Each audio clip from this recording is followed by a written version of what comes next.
Assalamualaikum warahmatullahi wabarakatuh. Halo adik-adik, bagaimana kabarnya hari ini? Mudah-mudahan semuanya dalam keadaan sehat ya. Kali ini saya membahas soal-soal UTBK SBMPTN. Ini adalah seri yang pertama. Oke, kita mulai. Nomor 1, jika 2 kali sin X ditambah 3 kali kotangan X dikurangi 3 kali kosekan X sama dengan 0, dengan 0 kurang dari X kurang dari pi per 2, maka sin X kali cos X sama dengan titik-titik. Kita lihat dulu jawabannya. A, akar 3. B, setengah akar 3. C, sepertiga akar 3. D, seperempat akar 3. E, seperlima akar 3. Untuk memulai soal seperti ini, adik-adik rubahlah ke bentuk yang lebih sederhana. Saya kasih tips, rubahlah dalam bentuk sin atau cos. Nanti gunakan rumus atau alat sin pangkat 2 dari X ditambah cos pangkat 2 dari X sama dengan 1. Oke, kita jawab. Saya tulis lagi, 2 kali sin X ditambah 3 kali kotangan X dikurangi 3 kali kosekan X sama dengan 0. Kotangan X saya rubah cos X per sin X. Kosekan X saya rubah menjadi 1 per sin X. Oke, saya tulis 2 kali sin X ditambah 3 kali cos X per sin X dikurangi 3 kali 1 per sin X sama dengan 0. Karena ada penyebutnya sin X, maka supaya lebih sederhana bentuknya, saya kalikan semuanya dengan sin X. Jadi, 2 kali sin pangkat 2 dari X ditambah 3 kali cos X, sinnya sudah dicoret, dikurangi 3. Ini sinnya juga sudah dicoret, sama dengan 0. Kemudian, supaya sejenis, sin pangkat 2 dari X saya rubah menjadi 1 dikurangi cos pangkat 2 dari X. Cos pangkat 2 dari X-nya dipindah ke kanan. Oke, menjadi 2 kali dalam kurung 1 dikurangi cos pangkat 2 dari X ditambah 3 kali cos X dikurangi 3 sama dengan 0. Yang depan lakukan distributif. 2 dikurangi 2 kali cos pangkat 2 dari X ditambah 3 kali cos X dikurangi 3 sama dengan 0. Yang bisa dioperasikan yaitu ini 2 dikurangi 3.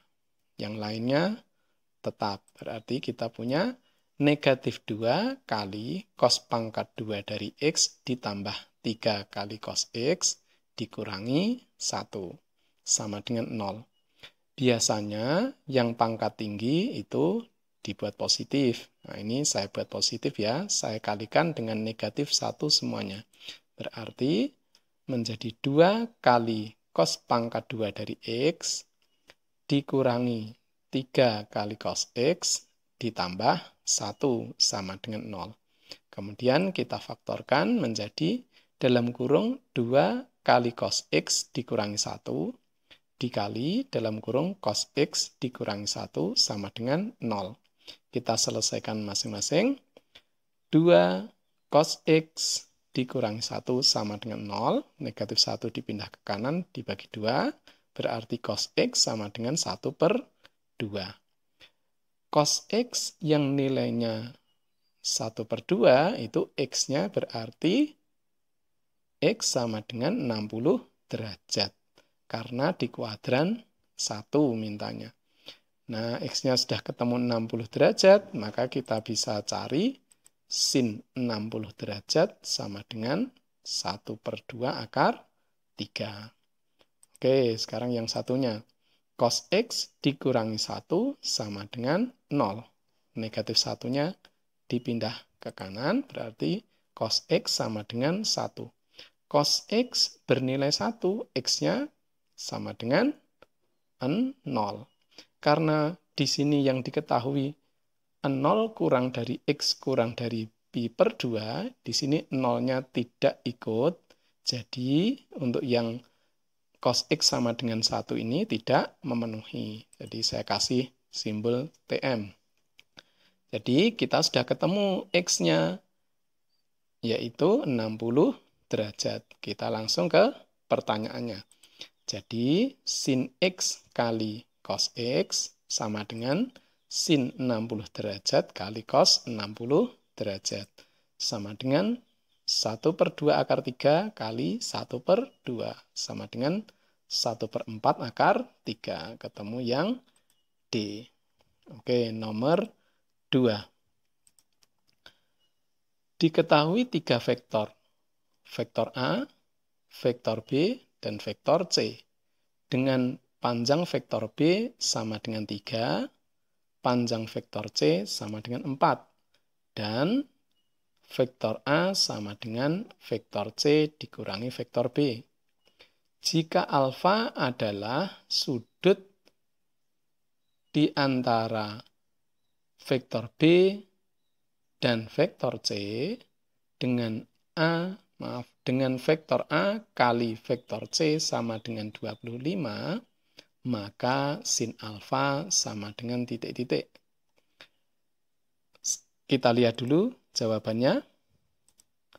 A 1/4, B akar 3/4, C 1/2, D akar 7/6, E akar 7/4.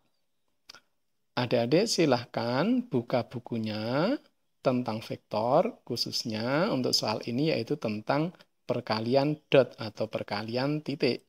Nanti akan ketemu beberapa rumus seperti ini. Ini yang nanti akan kita gunakan.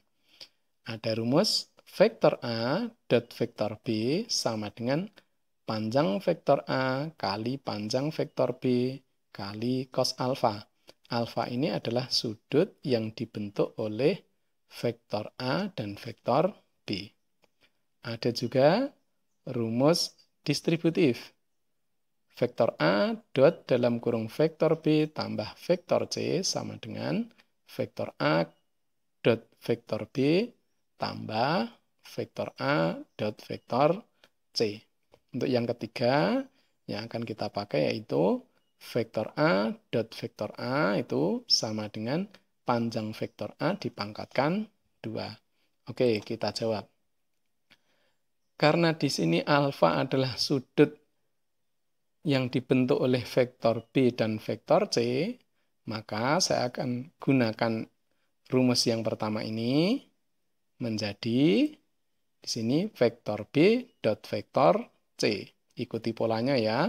Ini sama dengan panjang vektor B kali panjang vektor C kali cos alfa. Nah, supaya kita bisa menggunakan vektor A dan vektor C, ini B-nya di sini akan saya rubah memanfaatkan vektor A sama dengan vektor C dikurangi vektor B. Ini kita buat coretan dulu di sini. Vektor A sama dengan vektor C dikurangi vektor B. Maka bisa saya tulis vektor B itu sama dengan vektor C dikurangi vektor A. Nah, ini vektor B ini saya ganti menjadi vektor C dikurangi vektor A dot vektor C sama dengan panjang vektor B saya ganti 3 kali panjang vektor C saya ganti 4 kali cos alfa. Oke, sekarang ini lakukan distributif menjadi vektor C dot vektor C dikurangi vektor A dot vektor C sama dengan 12 kali cos alfa. Kita rubah dulu.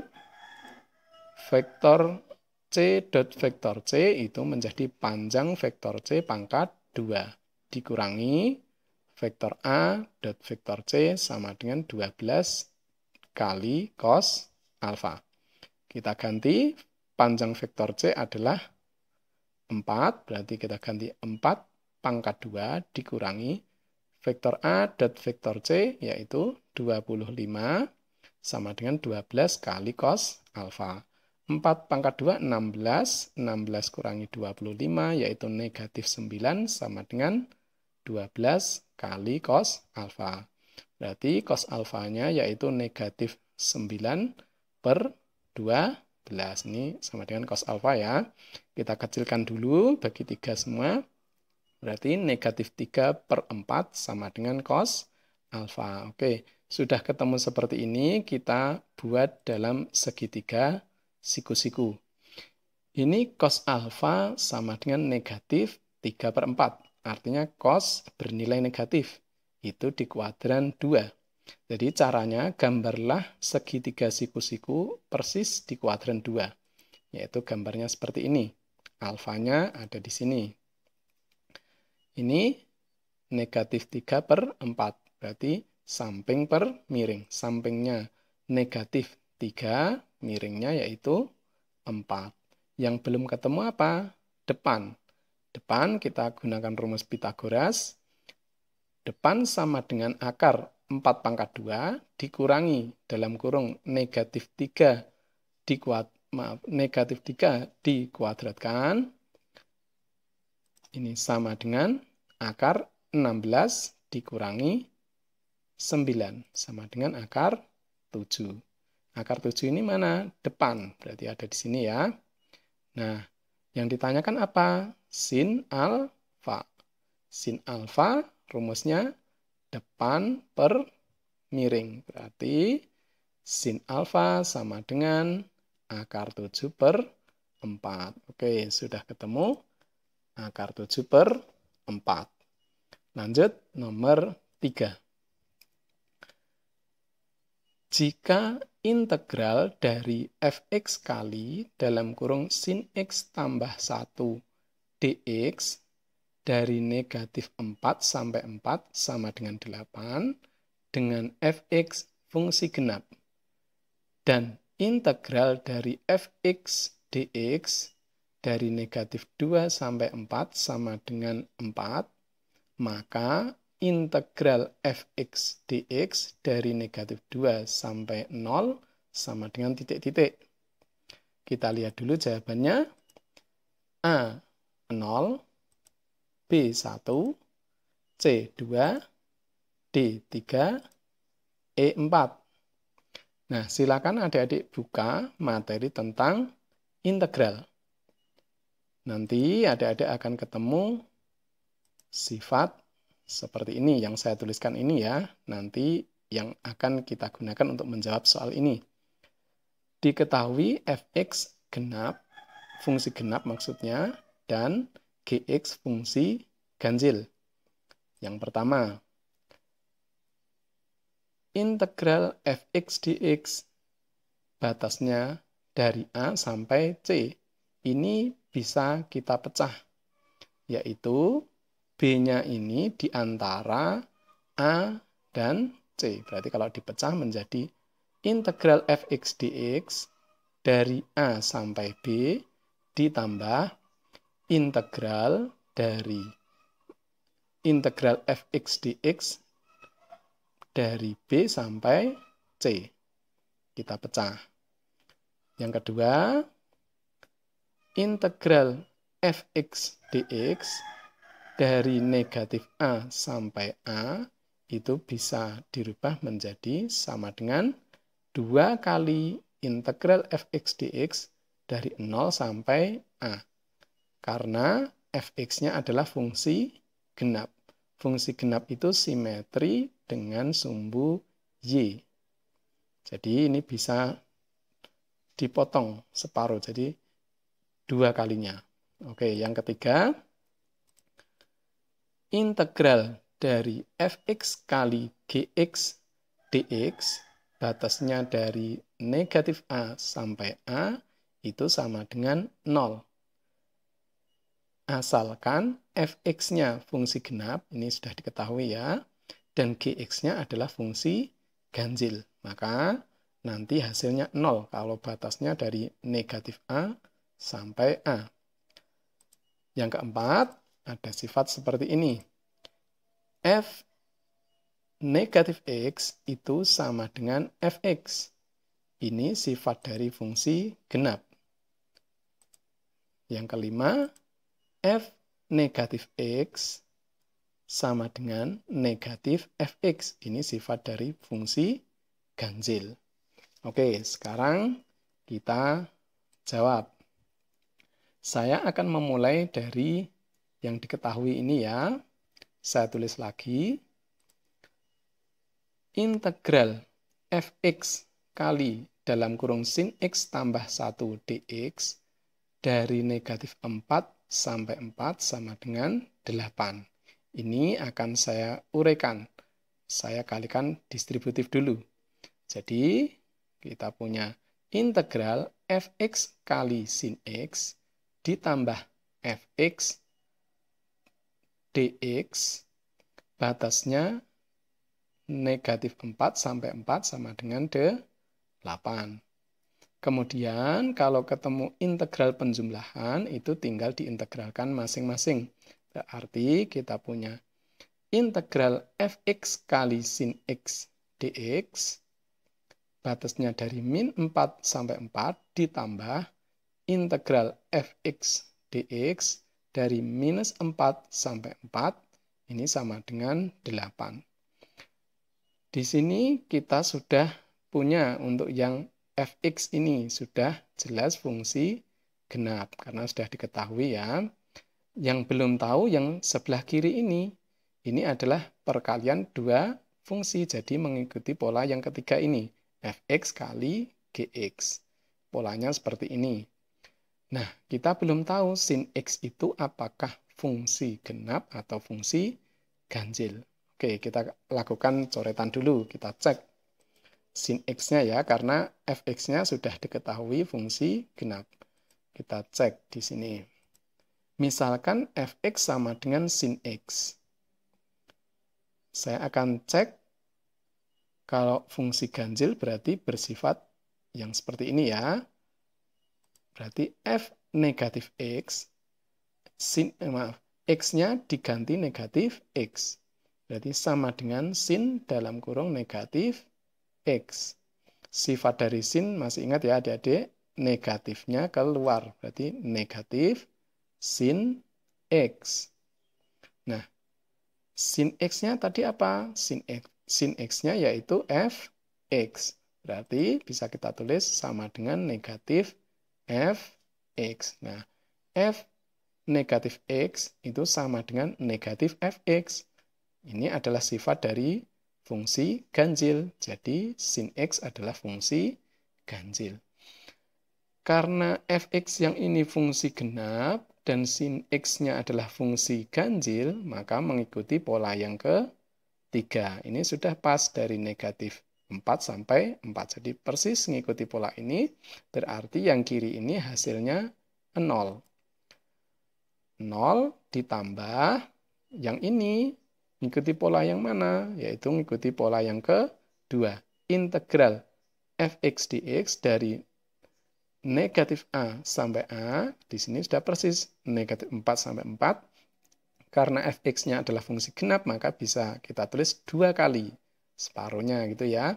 Berarti 0 ditambah 2 kali integral Fx dx dari 0 sampai 4. Ini sama dengan 8. Jadi kita punya ini tambah 0 tidak merubah ya. Berarti kita punya ini 8 dibagi 2. Berarti integral Fx dx 0 sampai 4 itu sama dengan 4, yaitu 8 dibagi 2. Nah, kita sudah punya ini.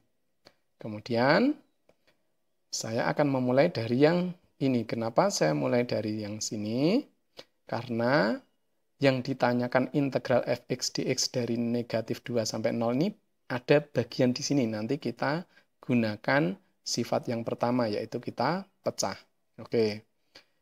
Sekarang, integral Fx dx dari negatif 2 sampai 4 sama dengan 4. Ini saya pecah dulu. Menjadi integral fx dx dari negatif 2 sampai 0 ditambah integral fx dx dari 0 sampai 4. Lihat, mengikuti pola yang pertama ya. Ini tadi sama dengan 4 yang ini. Kemudian integral fx dx yang 0 sampai 4 ini diganti berapa? Ini sudah ketemu tadi, diganti 4 nanti. Oke, saya lanjutkan di sini. Berarti integral fx dx dari negatif 2 sampai 0 ditambah 4. 4 ini dari yang sudah diperoleh tadi ya, dari yang poin yang pertama tadi. Ini ditambah 4 sama dengan 4. Kemudian dipindah ke kanan, 4 dikurangi 4. Integral fx dx dari negatif 2 sampai 0 sama dengan 4 dikurangi 4. Jadi sudah ketemu integral fx dx dari negatif 2 sampai 0 itu sama dengan 0. Oke, jadi jawabannya ketemu yang A. Oke, adik-adik, saya sudah membahas 3 soal. Silakan adik-adik praktekkan. Saya yakin juga bisa. Terima kasih banyak atas perhatiannya. Wassalamualaikum warahmatullahi wabarakatuh.